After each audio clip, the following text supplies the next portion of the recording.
Hi everybody, it's Mr. D at In the Middle with Mr. D1 at blogspot.com with teaching tips for Lesson 16, Day 2 of my sightseeing program called S Cubed. It's available on Teachers Pay Teachers at Music in the Middle with Mr. D. Now, yesterday we introduced skips and steps and visually how they're different.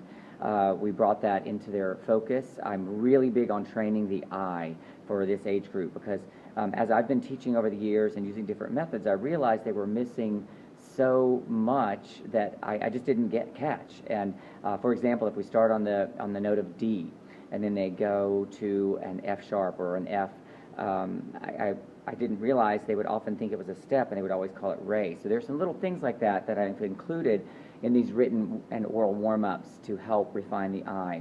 Another thing I used in this written warm-up today is I have a B and then a D with the stem direction changing. It's a skip, obviously, but the students might not notice that. So as you're teaching and showing these examples to the students and using them, point out those things, those visual things. This is the time to get their eyes accustomed to seeing thirds. The smaller skips are much more difficult for the students to see on the staff than any others. So that's what these are used for. I also have a section today on using the key signature to name the pitch because they're going to have an assessment soon, and I want to make sure they're using the key signature. So we're just drilling right now through the week using the last flat fa and all of the things we've learned in the previous lessons. Then we're going to jump right into group rhythm exercise. The complexity continues to increase.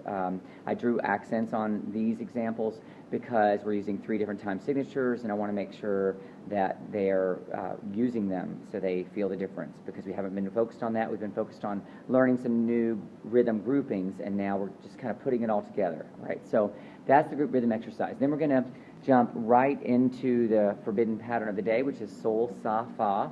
We're going to combine skips and steps and chromatics as we are playing the game today. We're not just going to only do chromatics, but I would say 80% of what you do should be chromatics. Probably in about a week or so, we're going to be singing the chromatic scale, ascending and descending. So continue to focus on the tuning of that chromatic scale as they're singing it. Then jump right into your skips and follow the hand to prepare them for the sightseeing example of the day.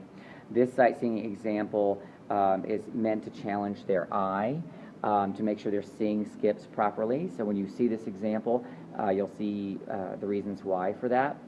And then I ask a lot of questions below it to help you prepare them for ledger lines and dealing with skips and ledger lines. They've had all that preparation, but when you add skips, it all changes, especially for these young kids. 6th grade is what you're seeing me teach, and that is a real challenge for them to see. So we want to just put it up front, help them see it right off. And there's a couple rhythm things that are tricky in this one too. So I'm trying to continue to challenge the rhythm, but not overly so.